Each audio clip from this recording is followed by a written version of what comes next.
What does Christianity have to say to perpetrators of suffering? Well, I am one. I've caused suffering, ladies and gentlemen. I suspect you may have. And it faces me, this question. Of course it does. And the whole matter of forgiveness. And the crucial issue of repentance. And I think this is a very deep and important problem, of course. I've caused suffering, possibly deliberately, certainly inadvertently. Some of the things I've said in my life have hurt people.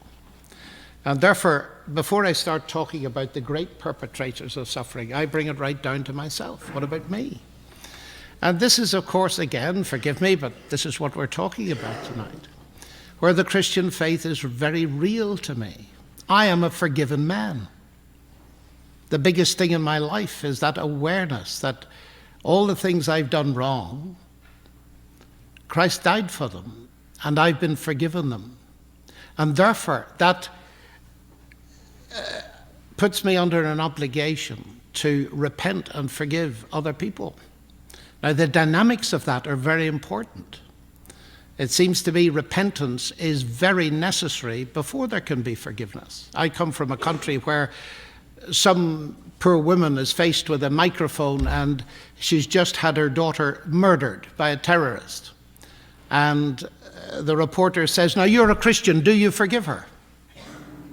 An absurd thing, because to forgive someone who doesn't repent is to condone it. And one of the most brilliant books on this topic, I'm sure you've read it, is The Sunflower by Simon Wiesenthal. Very moving book about this whole question. And it's certainly something that needs discussing in our society.